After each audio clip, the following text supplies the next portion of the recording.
the key is to meditate through the good times, because they are guaranteed to become bad times, because the nature of life is that it changes.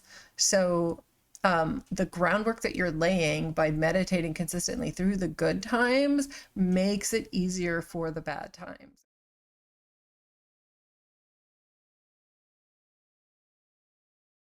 Um,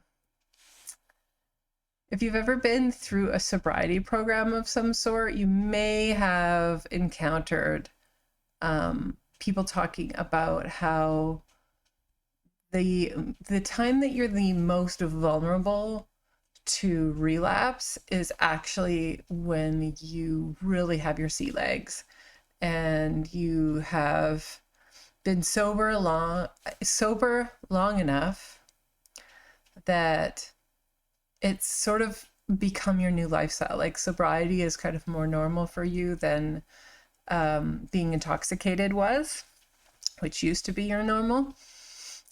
This is the moment when you're the most vulnerable, because it is in those moments where life of sobriety has become normalized, and you don't really think about drinking, or you don't really think about using as much anymore. Those are the moments when you feel powerful enough to use or have a drink in moderation, like normal people seem to be able to do. And you can't, because you're an addict of this particular substance.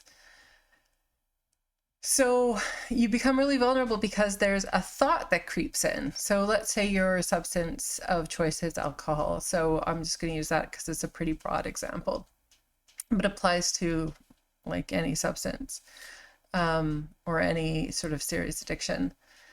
So let's say you're an alcoholic and you've been sober for 3 years, and you sit down, you kind of, you're sort of in the sober world. Now you have like new friends who are sober and their lifestyles. You're not really hanging out in bars anymore. You're with a different kind of group of people. And so you're going to be starting to make friends with and have relationships with people who use alcohol and have a healthy relationship with alcohol in a positive way. And so you're going to be sitting down to dinner and with your friends, and they're going to have a glass of wine or two, or they're going to have a beer and walk away. And you're going to be like, no, I can't. I don't touch the stuff. And this abstinence is going to start to feel kind of silly after a while, because you can see all these functional people who can just have one beer or have one glass of wine. And you're now at that point of stability in your sobriety that you kind of think, well, I can do that. Like I can just have one beer, because you feel really, you are at that moment, you are really in control of your life and you are really in control of your sobriety. So, you think, I'm just gonna, and you also find yourself in these awkward situations too, maybe sometimes where it feels a bit weird to be the one person who's abstaining. And so you think, oh, I'm just going to have one drink. I'm just going to have a beer. And you crave that lifestyle. You want to be that person. You're like, yeah, I want to be that person who can just like have a beer at dinner and that's it. And so this is the moment when you're the most vulnerable, because your mind is lying to you. It's telling you for a minute that you're not an addict of this substance. It's saying, nope, I'm not an addict anymore. I can now have a healthy relationship with it. But the thing that, I mean, I personally know about substance abuse, or like having a particular substance that you are an addict to, is that you probably will never have that kind of relationship with that substance. So you have that one glass of wine at dinner, and then the next time a dinner comes along, you think you can do it again, and then you think you can do it again, and then you can think you can do 2 glasses of wine, and then you think you can do 3 glasses of wine, and the next thing you know, you're right back to rock bottom. I know this is true for me and substance abuse. I don't, unfortunately, I don't even have that gradual. It's like the moment I convince myself that I can just have like one puff, I'm buying a bag the next day. So, certain people have relationships with certain substances where abstinence is really like the only relationship you can have. So, when is the worst time to meditate? The worst time to meditate is when you're doing well, because this is the time when your brain tells you like you don't really need it.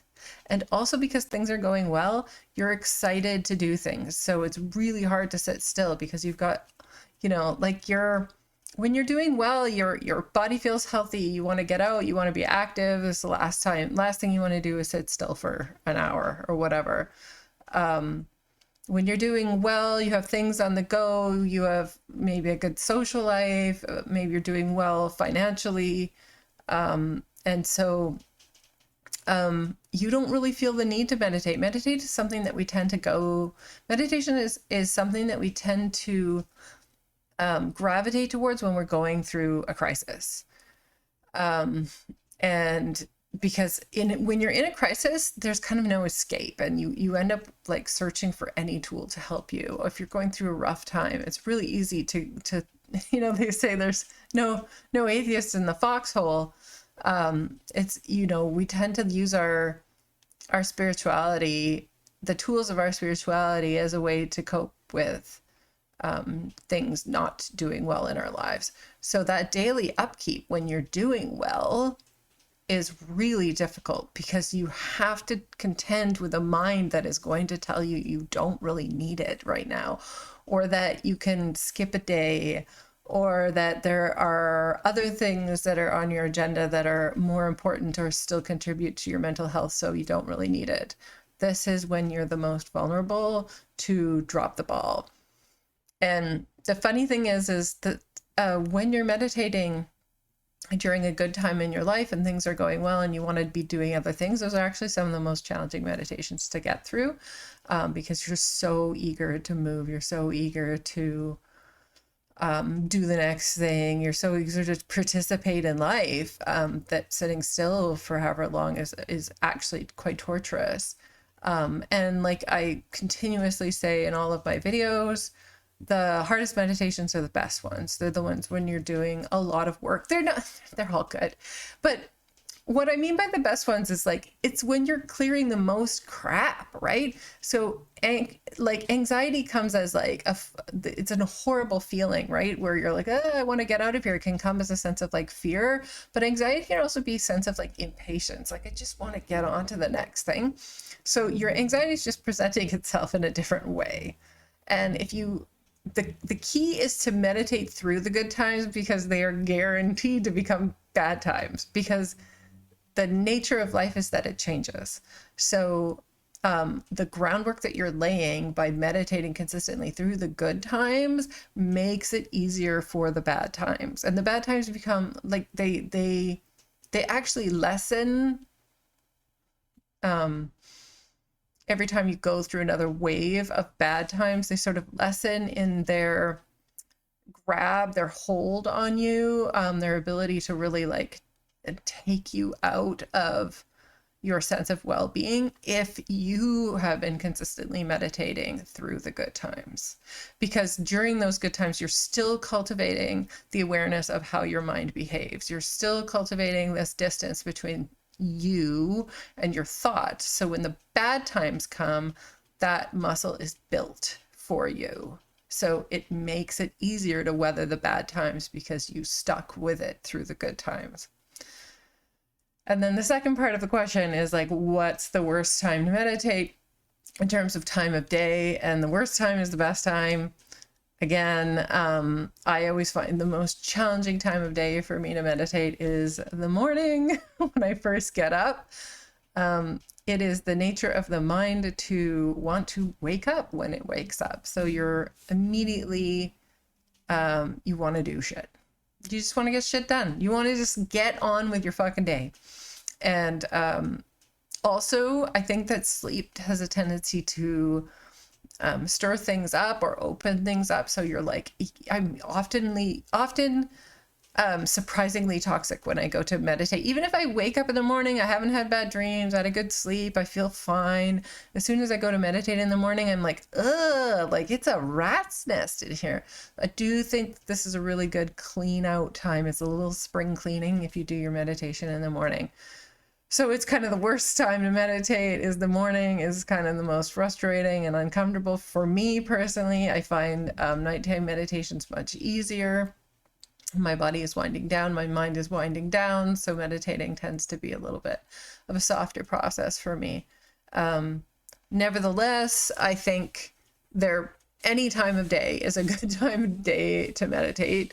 So if meditating in the morning is like so toxic to you or like so difficult for you that you're just not going to do it, then find another time of day to do it. So if I'm having like a really rough patch, for example, and it's just like, you know, it's menstruation time, or I'm just physically worn out, or whatever, and I just like, my mind is like, I don't feel like meditating today. I really don't feel like meditating today. I don't want to do it. That's a good time for me to meditate in the evening. Again, barriers to entry. We want to lower those barriers to entry. Better to do my meditation than to not do it. And if I'm going to do it, if it allows me to do it more easily or more likely by putting it in the evening and knowing that it's going to be a little bit less stressful for me to do it, then I do it in the evenings as a way to lower that barrier to entry. But at the end of the day, and I've said this in another video, like what I try to do is not have a rigid schedule for myself. I'm not a routine person. I've never really been a routine person. I'm more of a ritual person. And I think the difference for me is it's parameters, right? So instead of having sort of like, I get up at this time and I do these things in this order, I have parameters that I set for myself for the day. Like, obviously, I'm going to brush my teeth a certain amount of times a day and at certain times before or after I eat or whatever.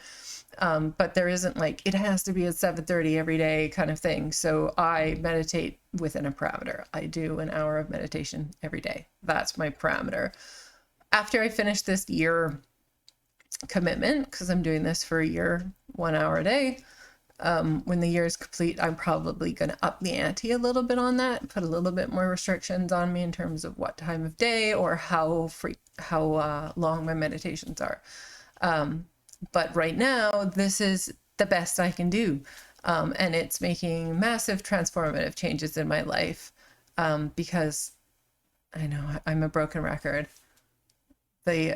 The amount of benefits I'm getting from consistent daily meditation outweigh all of the benefits that I got from sporadic meditation that was wildly productive in terms of whatever, psychic experiences or life-changing experiences. That's not as important than consistent like growth, and consistent stable changes in my life are bringing me far, far, far, far more peace than meditating sporadically throughout my lifetime for chunks of time and then having wild experiences, metaphysical experiences from it. Not as helpful. Great for insight, great for knowing what's on the other side of the veil, great for, being a finger pointing me at the moon. But it is the consistent daily practice that brings me peace and stability and allows me to see real physical manifestational changes in my life for the positive. That isn't to say that my life is perfect. It will be shitty again. I don't care if you're an enlightened master, like, you're still going to have shitty things happen in your life. But like that old Buddhist saying is, that old Buddhist adage about the farmer and the sun, hey, that's great news. Maybe. Hey, that's terrible news. Maybe. We'll see, right? We'll see. We'll see how things play out, because life comes and goes in waves of good and bad. It's really about how we weather it.